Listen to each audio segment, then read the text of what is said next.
The whisper came so softly that at first it felt like imagination, a child's breath brushing against my ear in the quiet of the night. My daughter was supposed to be asleep, curled under her blanket with her stuffed rabbit tucked under one arm. Instead, she stood beside my bed, her small fingers gripping the edge of the sheet as if she needed something solid to hold on to. Her voice trembled, not loud enough to wake anyone else, but heavy enough to make my chest tighten. She leaned closer and spoke the words that would quietly fracture everything I thought I knew. "Mommy has a lover," she said, pausing as if unsure whether she was allowed to continue. Then, after a nervous swallow, she added, "And they're going to take everything you own." In that instant, the room felt smaller. The air seemed thicker, harder to breathe. I looked at her face, expecting to see mischief or confusion, something that would allow me to dismiss the words as childish misunderstanding. But her eyes were wide and serious, filled with the kind of worry no child should carry. This wasn't a story she had invented. It was something she had overheard, something that had frightened her enough to bring her out of bed and into the dark to warn me. I pulled her onto the mattress and wrapped my arms around her, feeling the slight tremor in her body. Children don't understand betrayal, not in the way adults do, but they understand fear. They recognize danger even when they can't name it. As she pressed her face into my shoulder, fragments of memory began rearranging themselves in my mind. Late nights, whispered phone calls that stopped when I entered the room, sudden errands that never quite made sense. Moments I had brushed off as stress or imagination now lined up with terrifying clarity. I didn't ask her too many questions. I knew better. Pushing a child to explain adult secrets only confuses them further.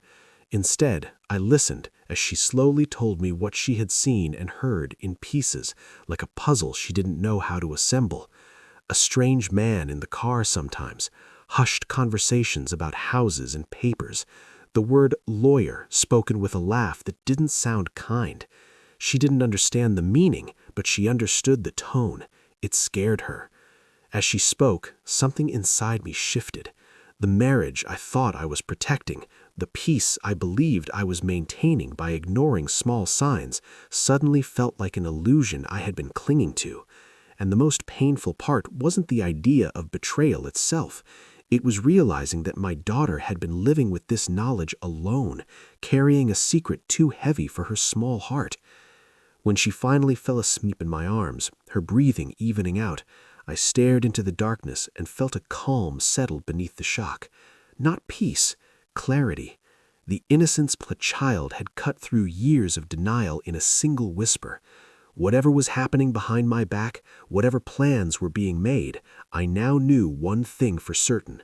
The truth had found its way to me, and it had done so through the purest voice in my life. Once the words had been spoken, they refused to fade. They followed me into the morning, into the kitchen where my wife moved around with familiar ease, humming softly as if nothing in the world was wrong. She poured coffee into my cup, kissed my cheek, and asked about my plans for the day. Everything looked the same, yet everything felt different. It was like watching a carefully rehearsed performance after being handed the script. Every smile seemed slightly delayed, every gesture just a little too precise. I began to notice patterns I had once ignored. Her phone never left her side now, even when she went to the bathroom or stepped out onto the balcony. Messages were answered with the screen tilted away from me, her thumb moving quickly before the device was locked again. When I entered a room unexpectedly, conversations ended mid-sentence. She would glance at me, then force a smile that didn't quite reach her eyes. These weren't dramatic changes, but subtle ones, the kind that only stand out once your attention has been sharpened by suspicion. The double life revealed itself in small, almost ordinary moments. She claimed to be working late more often, yet her paycheck didn't reflect the extra hours.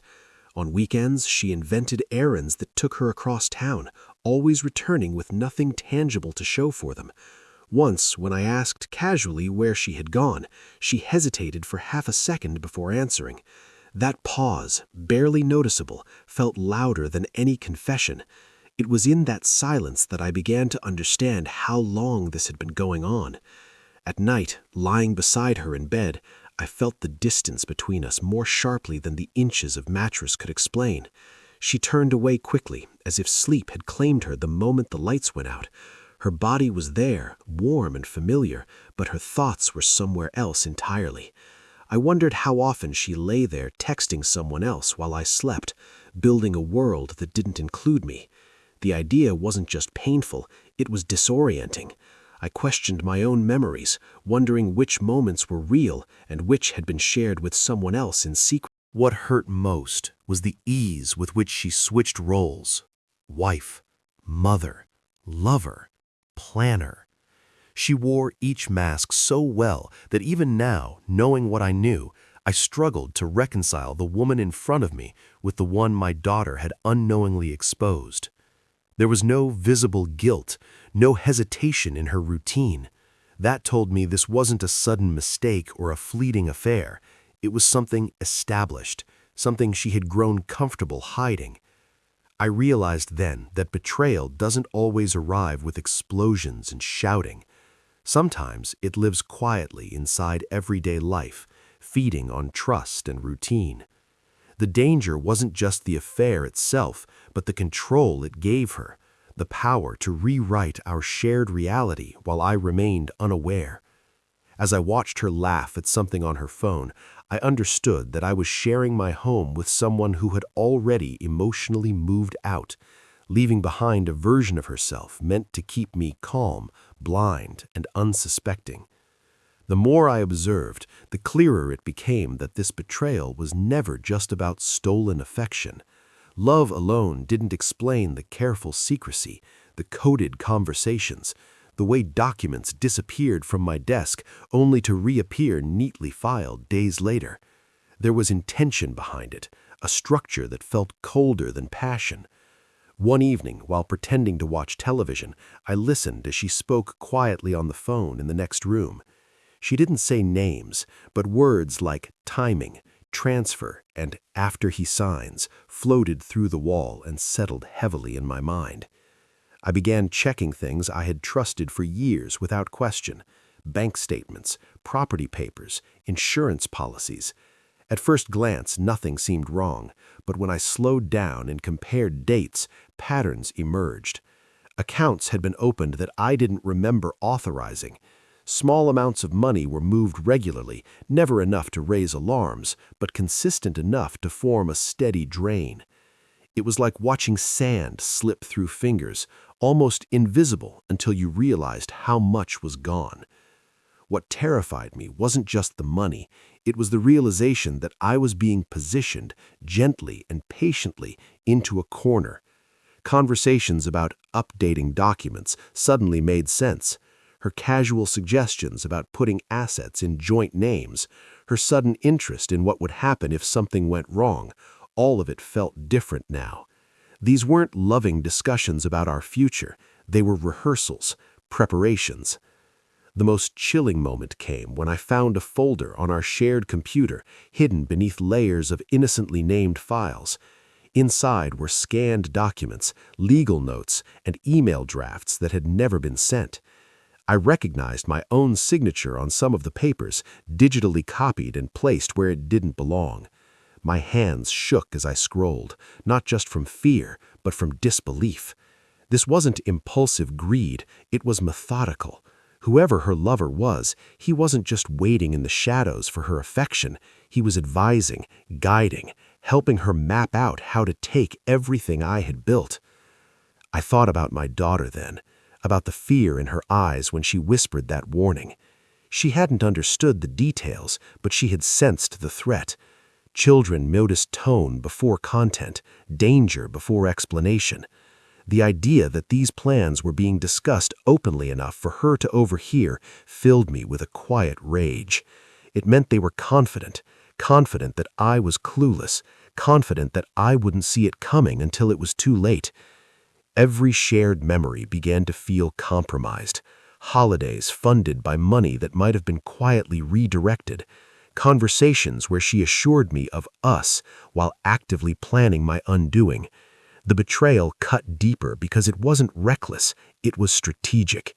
She wasn't just stepping outside the marriage, she was trying to erase me from the future she was designing. And yet, beneath the shock and anger, something else took shape. Awareness. If there was a plan to take everything I owned, then there was also a timeline. And as long as I knew before the final move, I wasn't powerless. I stopped seeing myself as the victim of a sudden collapse and began to understand that this was a game already in motion, one I hadn't agreed to play, but one I now had no choice but to prepare for. I didn't confront her, not yet. Every instinct screamed to demand answers, to shatter the fragile calm she was so carefully maintaining. But something stronger held me back. The understanding that once I revealed what I knew, the game would change. Secrets would go deeper. Evidence would vanish.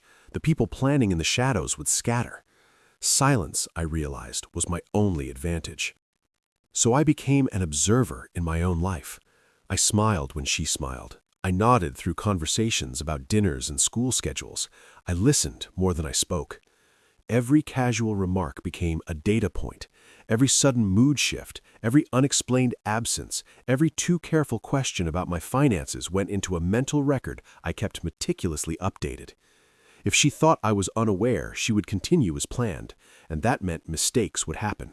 People always grow careless when they believe they're winning. I started documenting everything quietly. Screenshots, copies, dates and times written down in a notebook hidden in my car. I backed up files to places she would never think to look. When she asked about my day, I gave ordinary answers, resisting the urge to test her with traps or hints. This wasn't about catching her in a dramatic moment. It was about understanding the full shape of what I was facing. At the same time, I adjusted my behavior just enough to protect myself without raising suspicion. I postponed signing anything new. I redirected important mail to a secure address. I separated certain accounts under the excuse of simplifying taxes. Each move was small, reasonable, easy to explain if questioned. I learned how to act like someone who trusted completely while quietly removing pieces from the board. What surprised me most was how exhausting the performance became. Pretending nothing was wrong required constant control. I had to manage my tone, my expressions, even my silences. At night, lying beside her, I stared at the ceiling and replayed conversations from the day, checking for any sign that I had slipped. The betrayal hurt, but the isolation hurt more. I couldn't tell friends, I couldn't lean on family. The truth lived only inside me, heavy and relentless. And yet, there was clarity in that loneliness. With emotions pushed aside, I could think. I could see how carefully this had been constructed and how dependent it was on my continued ignorance. That realization gave me patience. Time wasn't working against me anymore. It was working for me. Every day she believed I knew nothing was another day I could prepare. I watched her confidence grow. She became more relaxed, more openly dismissive of my concerns, more comfortable suggesting changes that once would have sounded unreasonable. That told me everything. She believed the outcome was already decided. She believed I was too late. But what she didn't know was that I had stopped reacting and started planning. I wasn't collecting evidence for revenge fueled by anger. I was building a shield, a way to protect what mattered most, including my daughter, who deserved stability instead of secrets whispered in the dark. By staying silent, I wasn't surrendering. I was choosing the moment when the truth would surface, on my terms, not hers. The moment everything unraveled didn't arrive with shouting or slammed doors. It came quietly, almost politely, the way real power shifts often do. By then, I was ready. I had gathered what I needed, not just documents and records, but understanding of timelines, intentions, and the people involved. When she finally made her move, it wasn't a surprise. It was confirmation. She chose a morning that seemed ordinary enough. Over breakfast, she spoke carefully, rehearsed calm in her voice, about needing to restructure things and protect everyone's future. She mentioned lawyers, suggested temporary arrangements, and framed it all as responsible, mutual decisions. As she talked, I watched her hands. They were steady. That told me she believed she was in control. I let her finish. Then I asked a single question, one so specific her expression faltered before she could stop it. I followed with another and another, each one tied to something only someone deeply involved would know. The color drained from her face in stages. For the first time, the mask cracked. She realized too late that the man she thought was oblivious had been watching the entire time. What followed wasn't revenge in the way movies portray it. There was no yelling, no satisfaction in watching her panic. There was only inevitability. When the truth came out, legally, formally, undeniably, it didn't just expose her affair, it exposed the manipulation, the financial maneuvering, the attempt to erase me quietly. The people she had trusted to help her suddenly distanced themselves. Plans dissolved the moment they were dragged into the light. Power shifted not because I took something from her, but because the illusion collapsed. She was no longer the architect of the future she had imagined. She was reacting instead of directing. And I was no longer defending myself blindly. I was standing on facts, on preparation, on choices made with clarity instead of fear. The most important outcome wasn't the assets protected or the damage prevented, though those mattered. It was the message sent, to her, to anyone watching, that silence does not equal weakness. Patience is not ignorance, and underestimating someone simply because they trusted you once can be the most expensive mistake of all. When I told my daughter that everything was going to be okay, I meant it. Not because life would suddenly be easy, but because the danger she had sensed was gone. She didn't need to understand courtrooms or documents or consequences.